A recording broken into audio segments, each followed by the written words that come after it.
The response has been quick, but the road to recovery will be long. That's what state lawmakers heard from emergency and transportation officials today during a discussion on last month's deadly flood disaster. They told lawmakers the heaviest lift financially will be cleaning up the flood debris. This is very much an ongoing disaster, and you'll see that it takes time to get out to every one of the communities and measure every one of the homes and businesses and bridges and roads that have been damaged. Now, we all know that we're not in the business of comparing disasters. It's worth noting that in 2022, we inspected more than 1,000 bridges.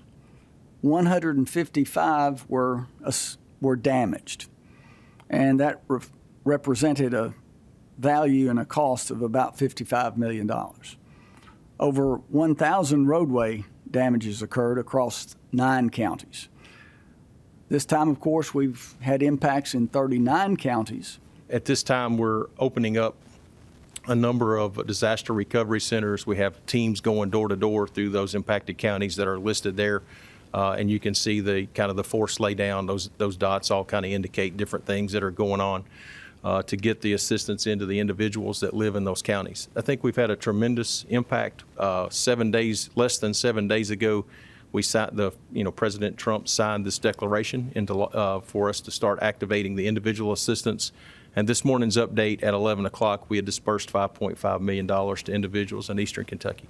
So I think over the quick response that we established from the time the declaration was signed until we actually were able to get people registered for assistance was just a little over 2.5 hours. We had disaster survivor teams going into the shelters, getting people's information. So we've worked very, very quickly to be on the front side, leaning forward and prepared. We have seen tremendous support from FEMA during this event. During the night that the rain began, FEMA had their federal coordinating officer drive in from North Carolina and be here in the state with us by the early hours of Sunday morning. I've not seen any break in function of the work that we're doing. FEMA has several hundred employees in the state going out. The declaration declared that assistance would become available. And at this point, I would have no alarm to the fact that I don't believe that those promises will be kept. And Representative Bogen, let me add, we monitor daily now what federal reimbursement drawdowns the Commonwealth has done that are not happening. I think we have a few issues that are important to note, and that's the debris and the number of damages that we've seen to public infrastructure with county roads and bridges being severely impacted. The debris mission is probably on many of your all's judges and mayors' radar for sure. They are all seeing this debris as it's starting to come from the homes that people are mucking out their damaged property, and it's starting to pile up along the streets. And I've visited Eastern Kentucky twice since this event, and it's growing every single time we go over there. And that estimate, we have a team of Corps of Engineers and staff from Kentucky Emergency Management out doing debris estimates every day.